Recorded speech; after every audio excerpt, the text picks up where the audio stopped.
नमस्कार, बहुत स्वागत है आप सभी का न्यूज स्टेट पर। मैं आपके साथ अस्मिता दुबे और बुलेटिन की शुरुआत करेंगे बैतूल की खबर से, जहां जिंदगी की जंग हार गया तन्मय। बोरवेल में फंसे तन्मय ने आखिरकार अपना दम तोड़ दिया। जिला अस्पताल में तन्मय का पोस्टमार्टम 86 घंटों तक चला रेस्क्यू ऑपरेशन। एनडीआरएफ एसडीआरएफ ने चलाया रेस्क्यू ऑपरेशन। मासूम की मौत से परिवार में गम का माहौल। और आपको बताते चले कि मंगलवार शाम 5 बजे बोरवेल में तन्मय गिर गया था, जिसके बाद लगातार रेस्क्यू ऑपरेशन चलाया गया। और आपको बता दें कि ये रेस्क्यू ऑपरेशन कुल 80 घंटे तक चलता रहा, जिसके बाद 80 घंटे तक ये रेस्क्यू ऑपरेशन चलता रहा। शनिवार सुबह तन्मय को बाहर निकाला गया।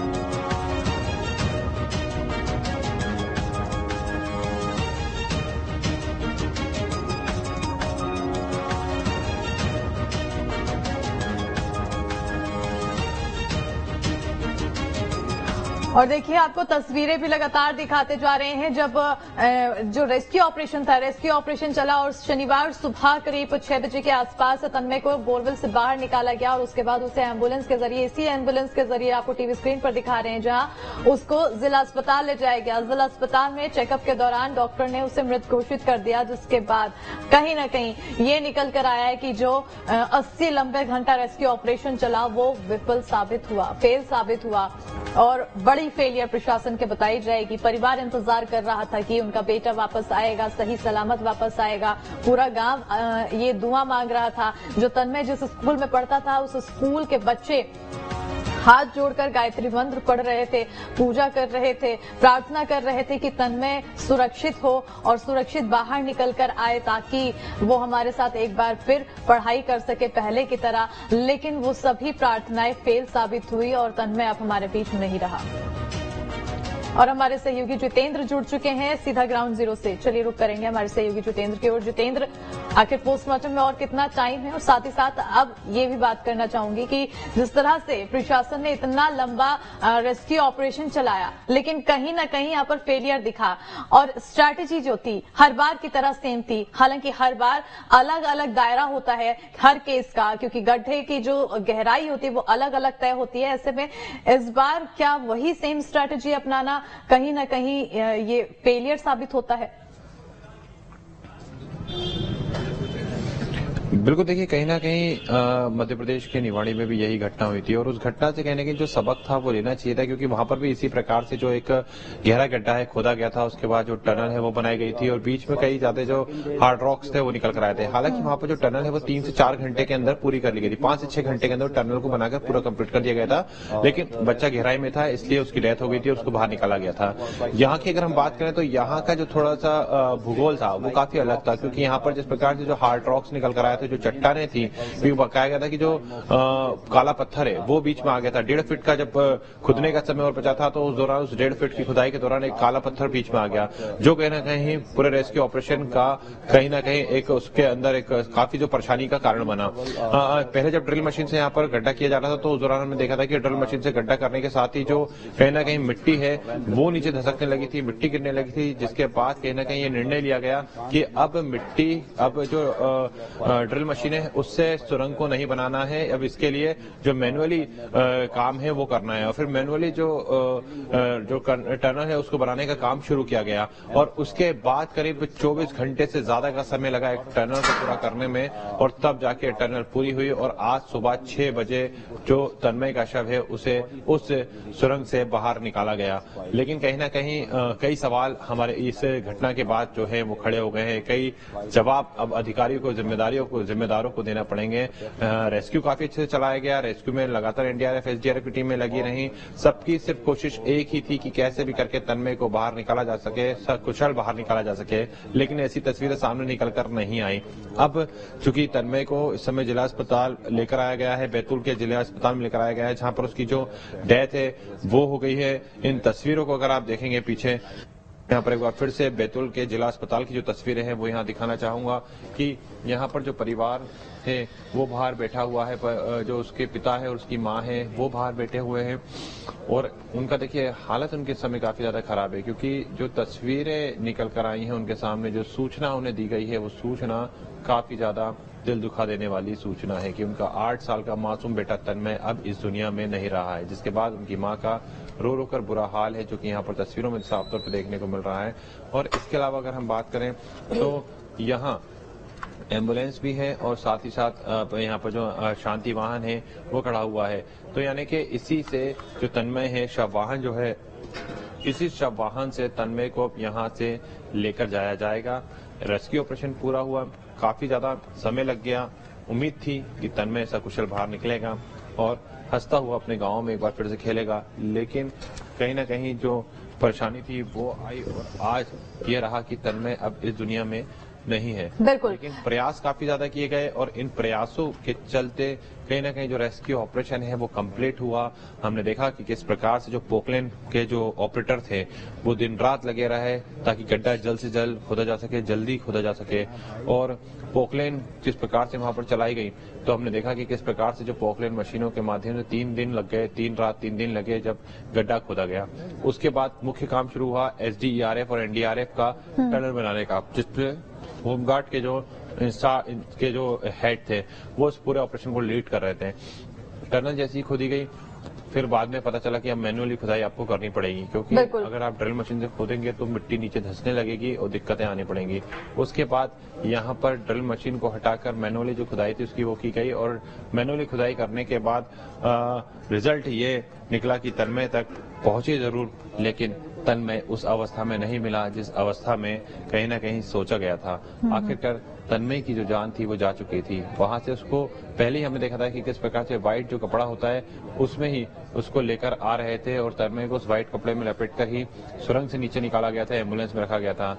वो तमाम जो सबूत थे, तमाम जो संकेत थे मिल रहे थे कि आने वाले समय में डॉक्टर जो कहने वाले हैं वो कुछ अच्छा नहीं कहने वाले हैं। और आखिर में हुआ भी वैसा ही कि जैसे उसे जिला अस्पताल लाया गया तो डॉक्टर ने उसे मृत घोषित कर दिया, जिसके बाद अब उसका जो पोस्टमार्टम है वो यहाँ पर चल रहा है और इस पोस्टमार्टम के बाद जो मासूम तन्मय की लाश है वो परिवार को सौंप दी जाएगी और परिवार यहाँ से लाश लेकर तन्मय का अंतिम संस्कार अपने गृह ग्राम मांडवी में ही करेगा।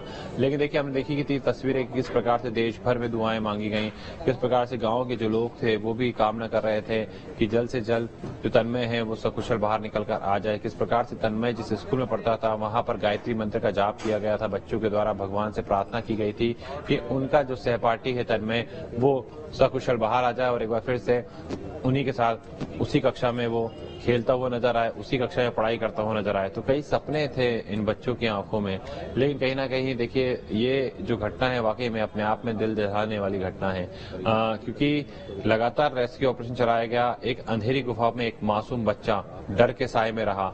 जाहिर सी बात है काफी ज्यादा कठिन परिस्थितियां ये उस समय हो जाती हैं। इस बात को ही सोचकर आप अंदाजा लगा सकते हैं कि अगर कोई व्यक्ति किसी के घर के अंदर लॉक कर देता है बाहर से और लाइटें बंद हो जाती हैं तो थोड़ी देर में अंदर किसी ना किसी को घबराहट होने लगती है। और जब एक बच्चा एक बोरवेल के अंदर इतने घंटे तक अगर मौजूद रहा तो उस दौरान उसकी हालत क्या होगी, वो किस प्रकार से अंदर डर रहा होगा, किस प्रकार से उसकी स्थिति वहां पर बनी होगी।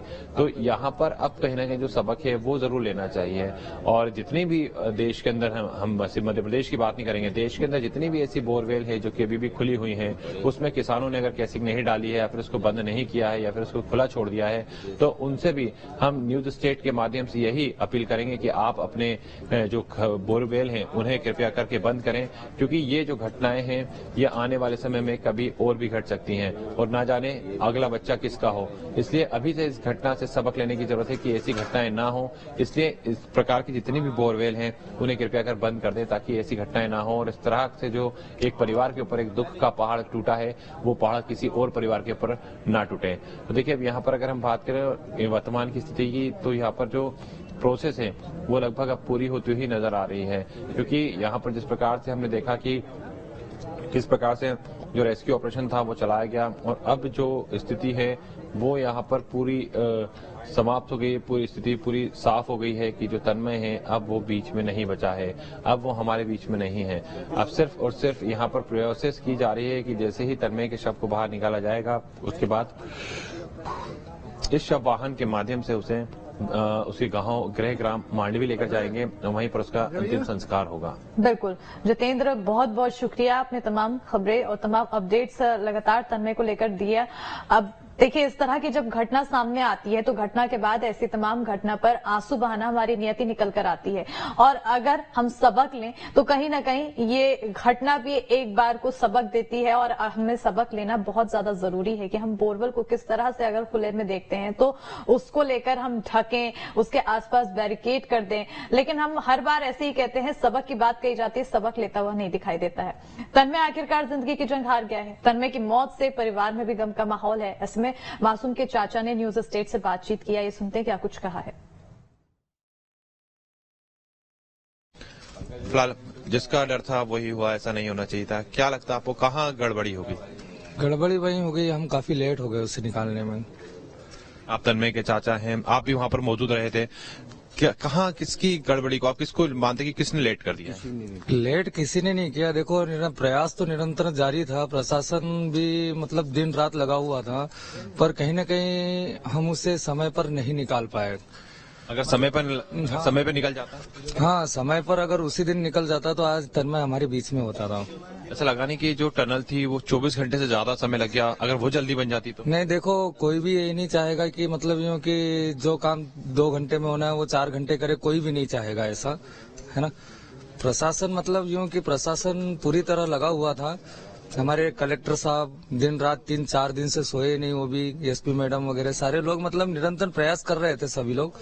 पर हमारे गवर्नमेंट के पास एक सबसे बड़ी कमी मुझे नजर आई कि मतलब अपन ऐसा कभी किसी के साथ भी हादसा होता है तो उसको तुरंत अगर हम इसे 50 फीट गड्ढा खोदेंगे, टनल बनाएंगे, ये करेंगे, जब तक बच्चे लोगों का क्या होगा, जैसे आने वाले समय में ऐसे कोई दुखद घटना होती है तो फिर उसके लिए क्या करेंगे। ऐसा में लगना चाहिए कि ये जो बोरवेल है इनको किसानों को भी बंद करना चाहिए। सभी क्या कहेंगे आप आज? तो वो तो करना ही चाहिए, जैसे ऐसा खुला नहीं छोड़ना चाहिए, सबसे बड़ी लापरवाही है। अगर ये बंद, किसानों से क्या कहेंगे? किसानों से यही है कि भाई जहाँ पर भी बोर फेल होता है उसको तुरंत बंद किया जाए, नहीं तो उसको मतलब ढक्कन वटकन से अच्छी तरीके से पैक करके रखे।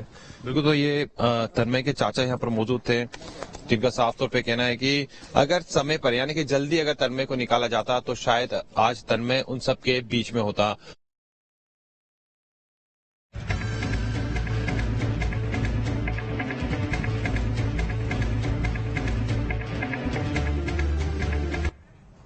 और इसी बीच बड़ी जानकारी से आपको रूबरू करा दे, वंदे भारत की सौगात। आपको बता दें कि 11